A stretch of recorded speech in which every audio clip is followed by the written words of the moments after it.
మన steel plant melting shop 1 దగ్గర ఒక సడన్ ఎక్స్ప్లోజన్, లిక్విడ్ మోల్టెన్ స్టీల్ని పట్టుకుని ఒక బకెట్ లాంటిది ఉంటుంది, దాని ల్యాడర్లో అది బ్లాస్ట్ అయింది. ఆ బ్లాస్ట్ అవడంలో దాదాపు నిన్న మనందరికీ తెలిసింది, దాదాపు 8 మంది చనిపోయారు, ఒక 6 మంది గాయపడ్డారు, తీవ్ర గాయాలని. సో వాళ్ళు 2 క్రిటికల్ కండిషన్లో, 6 మంది ఇంకా మేజర్ క్రిటికల్ కండిషన్లో ఉన్నారు. ఇంకా వాళ్ళు ఎలా ఉంటుందని మనస్ఫూర్తిగా మేము బాగుండాలని ఆకాంక్షిస్తున్నాం. వాళ్ళని కూడా పరామర్శకెళ్తాను. అలాగే ఇంకొక 2 ఇప్పుడే ఇందాక కిమ్స్లో చూసి రావడం జరిగింది. వాళ్ళ ప్రాణాపాయానికి బయటపడ్డారు. ఇప్పుడు ఇందాక లోపలికి పోయి మొత్తం చూస్తూ ఉంటే కార్మికులు కూడా కొంతమంది ఇంటరాక్ట్ అయ్యారు. సో వాళ్ళతో కూడా మాట్లాడుతుంటే ఎలా జరిగింది ఏంటి అంటే, వాళ్ళు అంతకు ముందు రోజు కూడా ఇంకా పక్క దాంట్లో ఇలాంటిది ఏదో జరిగింది, కానీ అది నైట్ టైం ఎవరు లేకపోవడం వల్ల ఒక తెలియలేదని అన్నారు. ఇది బేసిక్, ఇది ఎంత సేఫ్టీ ప్రోటోకాల్స్ ఎంత జరిగినాయి, ఎంత మెయింటైన్ చేస్తారు సేఫ్టీ ప్రోటోకాల్స్. అలాగే మేజర్ కనిపించేది అప్గ్రేడేషన్ ఆఫ్ స్టీల్ ప్లాంట్ మేజర్గా చూస్తుంటే ఇప్పుడు దాకా నేను దారిలో నిన్న నుంచి అడుగుతూ ఉన్నాను, అసలు ఇలాంటి సంఘటన ఎక్కడైనా జరిగిందా, ఇంతకుముందు జరిగిందా అంటే లాస్ట్ 33 years 36 yearsలో ఎక్కడ జరగలేదు ఇలాంటి ఇన్సిడెంట్ అని చెప్తా ఉన్నారు నాకు వచ్చిన ఇన్ఫర్మేషన్. ఇలాంటి పర్టికులర్ స్టీల్ ప్లాంట్ బిలాయ్ ఉంది, కానీ మిగతా అన్ని కొంచెం డిఫరెంట్ స్టీల్ ప్లాంట్స్, వాటి మెషినరీ కానీ వాటి అప్గ్రేడేషన్ కానీ కొంచెం డిఫరెంట్గా ఉంటుంది. దీనికి లాగా ఉండేది ఒక బిలాయి తప్ప మిగతాయి కొత్తగా ఉంటాయి. అదే ప్యారలల్గా మిగతా చోట్ల ఎక్కడ జరుగుతున్నాయని. చైనాలో కూడా జరిగింది, కానీ ఇంకొక ఫ్రాన్స్లో కూడా జరిగింది, కానీ ఇలాంటి సంఘటన అయితే జరగలేదు. ఈ పర్టికులర్ ల్యాడల్, ఈ మోల్టెన్ లావాని క్యారీ చేసే బకెట్, ఏమన్నా చేసే ల్యాడల్ అనే బకెట్ ఇప్పుడు బ్లాస్ట్ అవటం చూడలేదు, ఇప్పుడు జరగలేదని చెప్తా ఉన్నారు. అక్కడ ఒక డిఫరెంట్ బ్లాస్ట్ జరిగింది, బట్ ఈ కైండ్ ఇప్పుడు జరగలేదు. అందుకని ఇప్పుడే బొకారో స్టీల్ ప్లాంట్ నుంచి నాకున్న ఇన్ఫర్మేషన్, ఒక 3 men కమిటీ ఒకళ్ళు వచ్చి ఫామ్ చేస్తే వాళ్ళు ప్రిలిమినరీ ఇన్వెస్టిగేషన్స్ కూడా వస్తారు. ఏ నేపథ్యంలో జరిగినాయి, సేఫ్టీ ప్రోటోకాల్స్ ఎలా ఉన్నాయి, సేఫ్టీ ఆడిట్ ఎలా జరిగింది, ఇవన్నీ పరిగణలోకి తీసుకొని వాళ్ళు చేశారంటే ఇవన్నీ సీరియస్ ఇష్యూస్ కాబట్టి కూర్చోబెట్టి ఒక ప్రెస్ మీట్లో ఇది ఒక ఎమోషనల్గానో ఏదైనా కూర్చోబెట్టి సడన్గా ఒక మాట అనేయకూడదు, అది మా అందరి మీద బాధ్యత ఉంది. అందుకని ముందు ప్రభుత్వ పరంగా కానీ మొత్తం అసలు ఒక్కొక్క రెగ్యులర్ ఎంప్లాయీస్ ప్రాణాలు కోల్పోయిన వాళ్ళందరికీ కూడా 1,72,00,000 వారికి అందజేయడం జరుగుతూ ఉంది. అలాగే కాంట్రాక్ట్ ఎంప్లాయీస్కి 45.75 లక్షలు, అలాగే వాళ్ళ ఎంటైటిల్డ్ టర్మినల్ బెనిఫిట్తో పాటు మరణించిన వారి కుటుంబానికి 20 లక్షలు ఎక్స్గ్రేషియా, మరణించిన వారి కుటుంబ సభ్యులకు ఒక్కొక్కరికి ఉద్యోగం, సివియర్గా ఇంజూర్ అయిన వారికి 10 లక్షలు, అలాగే ట్రీట్మెంట్లో అయ్యే ఖర్చు మొత్తం రాష్ట్రీయ ఇస్పాట్ నిగమ్ లిమిటెడ్ వారు భరిస్తారు. అలాగే స్టీల్ ప్లాంట్ ఉద్యోగుల పిల్లల చదువులు ఏ విధంగా అయితే కొనసాగుతున్నాయో అదేవిధంగా మరణించిన వారి పిల్లలకు కూడా అది వర్తిస్తుంది, వారి చదువు అలాగే కంటిన్యూ అవుతుంది. మరణించిన వారి notional date of superannuation, that means retirement, ఏ రోజు వరకు అయితే ఉంటుందో అప్పుడు దాకా వారి కుటుంబ సభ్యులు స్టీల్ ప్లాంట్ క్వార్టర్స్లోనే ఉండొచ్చు. అలాగే ఎవరైతే కుటుంబ సభ్యులు స్టీల్ ప్లాంట్ టౌన్షిప్ బయట ఉన్నారో వారు కూడా ఇఫ్ దే డిజైర్, అంటే వాళ్ళు కోరుకుంటే ఆ స్టీల్ ప్లాంట్ క్వార్టర్స్లో కూడా వాళ్ళు కూడా ఉండొచ్చు. అలాగే ఇందాక నేను చెప్పినట్టుగా బొకారో స్టీల్ ప్లాంట్ నుంచి ఒక 3 men కమిటీని ఎంక్వైరీ జరుగుతూ ఉంది. అలాగే మరణించిన వారి కుటుంబాలకి, ఆసుపత్రిలో ఉన్న వారికి అండగా నిలబడుతూ రాష్ట్ర ప్రభుత్వం కూడా వారికి పూర్తి సహాయ సహకారాలు అందిస్తాం. అంటే ఇవన్నీ అంటే ఒకటి స్టీల్ ప్లాంట్ మన ఇక్కడ ఆంధ్రప్రదేశ్లో ఇది ప్రైవేటీకరణ జరగకూడదని కోరుకున్న వాళ్ళలో ముందుండి గత కొన్ని సంవత్సరాలుగా మేము, ఇది మా కోరిక, ఇది విశాఖ ఉక్కు ఆంధ్రుల హక్కు అని. అంటే మొన్న 32 మంది చనిపోతే దాంట్లో ఈవెన్ మన తెలంగాణలో కూడా 3 చనిపోయారు.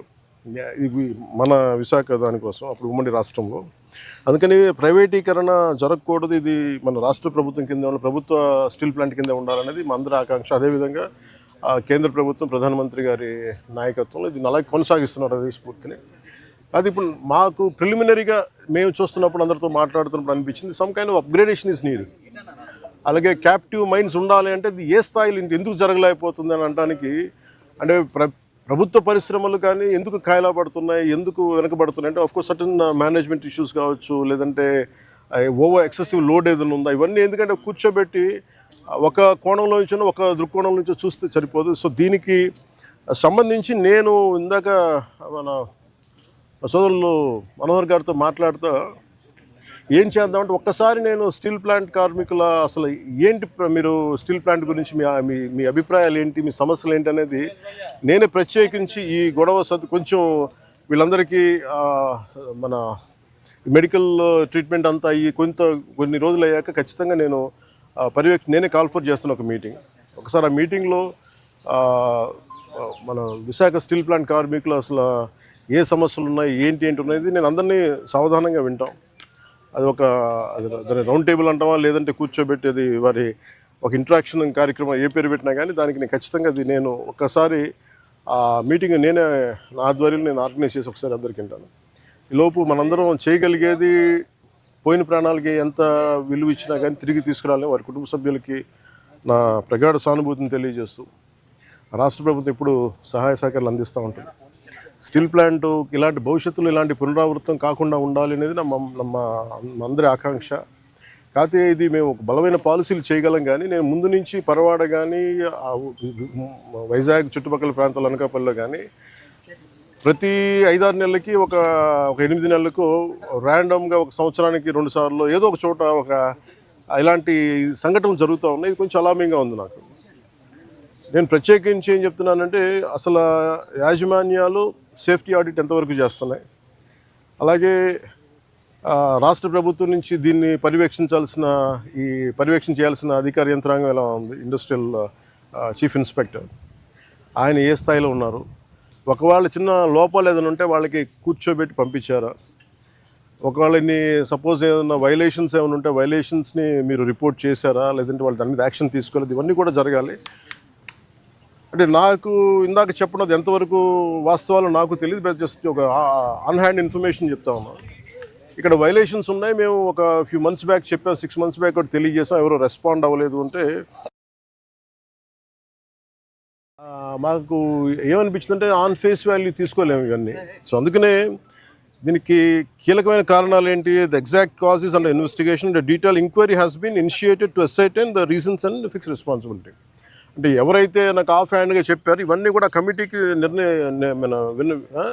నివేదిక ఇచ్చినప్పుడు ఖచ్చితంగా దాంట్లో పరిగణలో తీసుకుంటారు. ఎందుకంటే ఇది కూర్చోబెట్టి నేను ఇది పొలిటీషియన్స్ కానీ లేదంటే నా నాలాంటి అంటే దీనికి మేము పై స్థాయి నుంచి చూడగలం తప్ప దీన్ని లోతుపాతులు అర్థం చేసుకునే ఒక అధ్యయన బృందమే వాళ్ళు దీంట్లో ఎక్స్పర్టీస్ ఉన్న వాళ్ళే మాట్లాడాలి దీని గురించి. కాకపోతే నా ఇంటెన్షన్ ప్రతిసారి ఏంటంటే ప్రతిసారి ఇలాంటి దుర్ఘటన జరిగినప్పుడల్లా మనం బాధపడుతున్నాం, కానీ పునరావృతం కాకుండా ఏమేం చేయగలగాలి, ఎలాంటి చర్యలు తీసుకోవాలి, ఇది మటుకు ఇది నిరంతర పహారా. ఇది అంటే ఇది ఒకసారి నిర్లక్ష్యం కూడా కాకపోవచ్చు, ఒకసారి మెటల్స్ వాటి తీసుకునే వాటి ప్రభావం ఎలా ఉంటుంది, వాటి యాక్షన్ ఎలా ఉంటుంది, వాటి రియాక్షన్ ఎలా ఉంటుంది, always it is certain accidents జరుగుతూ ఉంటాయి. It always surprises. అంటే ఎంతమంది మేధావులు కూర్చున్నా కానీ శాస్త్రవేత్తలు కూర్చున్నా కానీ వాళ్ళు ఎప్పుడు అర్థం చేసుకోవడానికి ఒక కొత్తది సంఘటన జరుగుతూ ఉంటుంది. ఆ కోణంలో కూడా చూడాలి దీన్ని. ముఖ్యంగా కెమికల్ ఇండస్ట్రీస్ కానీ పరవాడలో కానీ ఇవి ఒకటికి యాజమాన్యాలు 10 సార్లు చూసుకోవాలి. అందుకని ఇలాంటి పునరావృతం కాకుండా ఉండాలని మనస్ఫూర్తిగా మేము అందరం కోరుకున్నాం. మరోమారు నేను మీకు మాటిస్తున్నాను, స్టీల్ ప్లాంట్ కార్మికులందరితో కూడా నేను ప్రత్యేకించి కూర్చుంటాను. ఒక అవసరమైతే ఒకే రోజు అందరూ తీసుకోలేను కాబట్టి ఒక కనీసం అటెస్ట్ ఒక 4-5 గంటలు కూర్చుంటాను. ఇంకే నీడెడ్ అవసరం అనుకుంటే ఇంకో రోజు కూడా దీన్ని ఎక్స్టెండ్ చేసుకొని నేను దీని మీద నేను మీ సమస్యను సంపూర్ణంగా అర్థం చేసుకోవడానికి దాన్ని ముందుకు తీసుకెళ్తాను. ముందు ఇదంతా అవనివ్వండి. అంటే ఇప్పుడు ఈ కమిటీ అయింది ఏం లేదంటే నాకు రేపేం చెప్పేసి ఎల్లుండి నేను చెప్పేసి, కానీ నాకేంటంటే ఇప్పుడు కమిటీ వస్తుంది కదా బుకారం స్టీల్ ప్లాంట్ నుంచి. ఆ కమిటీ అంతా వచ్చిన తర్వాత ముందు దీని మీద ఒక సంపూర్ణమైన ఒక స్పష్టత వచ్చిన తర్వాత దాని తర్వాత తీసుకుంటాం.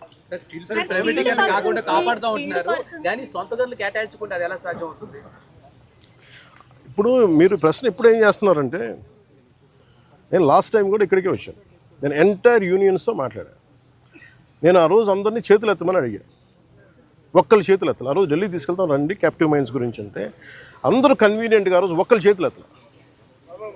అంటే మీరు ఇండివిజువల్ పార్టీ పాలిటిక్స్ మీరు కలెక్టివ్గా స్టీల్ ప్లాంట్ మాది అనుకున్న irrespective party verticals or wing verticals పక్కన పెడితే మీరు స్టీల్ ప్లాంట్ కార్మికులు కోరుకోవాలి, ఇది బాగుండాలి, ఇది విశాఖ ఉక్కు, ఇది ఆంధ్రుల హక్కు అనే మీరు పదాన్ని నిజంగా మీరు ముందుకు తీసుకెళ్ళాలి స్ఫూర్తినంటే నేను ఆ రోజున ఇదే దాంట్లో గత వైసీపీ ప్రభుత్వం ఇది అమ్మేస్తానంటే మేము వచ్చి కూర్చొని కొట్లాడాం దీనికి. అదే దాన్నే నివేదిక రూపంలో నేను మన హోంమంత్రి గారికి తెలియజేశాను. అది మీరు చూస్తే వెంటనే దాన్ని ఆ ప్రైవేటీకరణ కూడా ఆగి ఈరోజు ఇక్కడికి వచ్చింది. ఇది మేమందరం సమిష్టిగా చేసాం, మాట్లాడాం. కాకపోతే ఏమవుతుందంటే దీన్ని క్యాప్టివ్ మైండ్స్ అంటే మరి ఇంతకాలం ప్రాబ్లం ఏమవుతుందంటే సార్, మీరు మాట్లాడుతున్నప్పుడు నన్ను అడగగలరు. అంటే మీరు సమస్యలు మోసేవాడి మీద మీరు ఒక పంచింగ్ బ్యాగ్ లాగా అంటే మీరు అంటున్నారు కానీ జనరల్ నేను జస్ట్ ఒక పర్సెప్షన్ చెప్తా ఉన్నా. ఎవరైతే బాధ్యతలు తీసుకుంటారో వాళ్ళ మీద ఎక్కువ ప్రశ్నలు వస్తాయి తప్ప అడగాల్సింది ఎవరు? ఒక 5 సంవత్సరాల నుంచి వాళ్ళు ఉన్నారు. దానికి ముందు కాంగ్రెస్ ప్రభుత్వం ఉంది, ఆల్మోస్ట్ క్లోజ్ టు 10 years. ఇది అప్పటి నుంచి చేయాల్సింది. ఇవన్నీ వారసత్వపు ఇష్యూస్గా వచ్చినాయి, లెగసీ ఇష్యూస్గా వచ్చేసినాయి. నాకేముంది, నేను ఏ సమస్యల నుంచి మేము పారిపోవడానికి లేము. ఉన్నది వాస్తవాలు చెప్పి అర్థం చేసుకొని దానికి ఒక పరిష్కార మార్గం ఎతకడానికే మేము సంపూర్ణ సర్వప్రయత్నాలు చేస్తాం. మీరేదో అడుగుతాను మేడం. సార్, టెక్నికల్ గా ఉన్న వాళ్ళని తగ్గించేసి అడ్మినిస్ట్రేటర్స్ తో రన్ చేస్తున్నారు. పని ఒత్తిడి కూడా కార్మికులు, నిర్వహణ లోపం చాలా ఎక్కువగా ఉంది అనేది కూడా లోపల పనిచేసిన కారణం వాళ్ళు అంటున్నారు మేడం. ఇది ఇంత మీరు అడిగిందే నాకు చెప్పారు. కాకపోతే ఇది ఏంటంటే ఇది మనం నేను దీనికి సంబంధించి అనుభవం ఉన్న వ్యక్తిని కాదు నేను. కాకపోతే నేను ఏం చేయగలను, ఇప్పుడు మీరు అన్నది ఎంతవరకు అనేది నేను పబ్లిక్ తీసుకెళ్ళగలను. లేదంటే రేపు పొద్దున్న విచారణ ఈ కమిటీ ఏదైతే వస్తుందో వాళ్ళకి మేము చెప్పగలం. నేను అందుకని అంటాను, వన్స్ వీళ్ళందరూ ఆ కమిటీ తీసుకున్న తర్వాత నేను ఒకసారి కార్మికులతో ఇంటరాక్ట్ అయ్యాను అనుకోండి. ఇప్పుడు ఏమైపోతుంది, ఇప్పుడు మాట్లాడాలంటే అందరూ ఒకేసారి మీద పడిపోతే కాదు. చాలా ప్రశాంతంగా కూర్చొని చాలా నిబద్ధతతో చేయాల్సిన మీటింగ్. సో అది నిజంగా మీరు చెప్పింది కూడా పరిగణలో తీసుకొని వాటితో మాట్లాడతాం. స్టీల్ ప్లాంట్ చాలా వరకు దేశంలో చాలా స్టీల్ ప్లాంట్ ఉన్నాయి. ఎక్కడా లేనంతగా ఇక్కడ ఈ ప్రాంతంలో ఈ స్టీల్ ప్లాంట్లో ప్రమాదాలు జరుగుతున్నాయని కార్మిక నేతలు చెప్తున్నారు. కార్మికులు కూడా ఆందోళన. దీన్ని ఎలా చూడాలి సార్? అంటే నేను అనేది స్టీల్ ప్లాంట్ కార్మికులు, మీరు సంఘాలు ఉన్నాయి కదండి, సంఘాలు ఉన్నప్పుడు మీరు కూర్చోబెట్టి వీళ్ళు ఒక్కొక్క ప్రభుత్వం వచ్చినప్పుడు ఒకలా బిహేవ్ చేస్తాయి సంఘాలు. నాకు ఇబ్బంది ఏముందంటే, సంఘాలు అనేవి ఇర్రెస్పెక్టివ్ ఆఫ్ ఏ ప్రభుత్వం వచ్చింది ఏ ప్రభుత్వం పోయింది అనే కంటే కూడా సంఘం కార్మికుల సంక్షేమం కోసం ఇర్రెస్పెక్టివ్ ఆఫ్ మనం ఎవరు బాగా చేయగలం అని ఆలోచించాలి తప్ప మీరు వైసీపీ వచ్చినప్పుడు కాంప్రమైజ్ అయిపోయి, వైసీపీ వచ్చినప్పుడు ఈ స్థలాలని మనం ప్రైవేటీకరణ చేసేద్దాం వాళ్ళతో కుంభక ఇవి నేను వాస్తవంగా చెప్పగలను. ఆ రోజు నేను కూర్చున్నప్పుడు ఎందుకు ఇంత బలంగా మాట్లాడగలంటే, ఆ రోజు నేనే నోరు తెరిచి అడిగితే ఒక్కరు చేయు చూపులు. సో అందుకని మొదటి రక్షణ కవచం ఎవరు?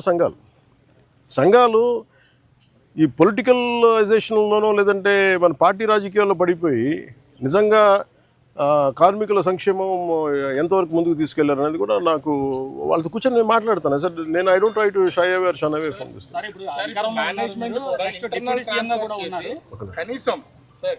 మేనేజ్మెంట్ కూడా ఇంటర్నల్ ట్రాన్స్ఫర్ చేస్తుంది. అసలు సంబంధం లేనటువంటి డిపార్ట్మెంట్ని డిప్లాయ్ చేయడం వల్ల ఈ ప్రమాదం జరిగింది అనేది, చనిపోయినటువంటి వాళ్ళు కూడా అట్లాంటి వ్యక్తి ఒకరు ఉన్నారనేది ఇప్పుడు కార్మికులు చెప్తున్నటువంటి మాట.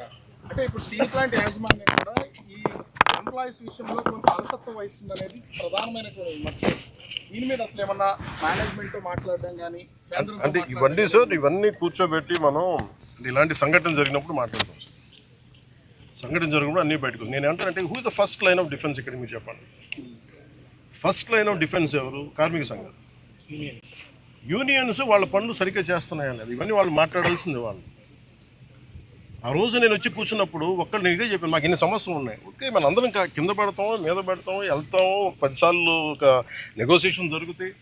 అసలు సమస్యని మీరు ఇవన్నీ చెప్పకుండా మీకు అన్యాయాలు ఇవి జరిగిపోతున్నాయి అంటే, నేను అనేది ఏంటంటే, మీరు ఒక లాజికల్గా ఒక రేషనల్గా మాట్లాడకుండా పూర్తి ఎమోషన్ మీదను ఇలా కూర్చొని మాట్లాడితే కాదు. కూర్చోబెట్టి లాగ్ బుక్స్ తీసుకోవాలి, ఏమేం జరిగినాయి, నిజంగా మీరు చెప్పినట్టుగా అడ్మినిస్ట్రేటివ్ జాబ్ని పెంచి స్కిల్డ్ లేబర్ని లేకుండా చేస్తారు. ఇవన్నీ ఏంటంటే మనం ఆఫ్ ద హ్యాండ్ ఇలాగ మనం కూర్చొని, ఇది మీడియా ట్రయల్ కాదు, లేదంటే సోషల్ మీడియా ట్రయల్ కాదు. It should be a very deep investigative approach with committee of experts has to happen.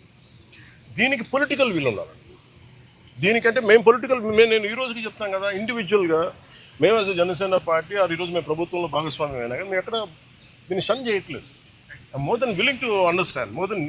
మేము పదే చెప్పాం కేంద్ర ప్రభుత్వానికి, ఏది అధికారంలో లేనప్పుడు చెప్పాం, ఇది మీరు దయచేసి దీన్ని, ఇది ఒక హార్డ్ కోర్ మేము త్యాగాలతో వచ్చింది, ఇది మీరు దయచేసి దీన్ని చూడండి అంటే మేము దాన్ని స్ఫూర్తిని వాళ్ళు గౌరవించారు. ఈరోజు ఉంది అంటే ప్రైవేటీకరణ కాకుండా ఉండాలంటే. కాకపోతే దీన్ని కాపాడుకోవాల్సింది కూడా ఒక నిజంగా అన్డ్యూ డిమాండ్స్ ఏమైనా ఉన్నాయా, జెన్యున్ డిమాండ్స్ ఉన్నాయా, ఇవన్నీ కూడా చాలా నిబద్ధతతో కూర్చొని చేయాలి సార్. చాలా కన్సల్టేషన్స్, చాలా డెలిబరేషన్ జరగాల్సిందే.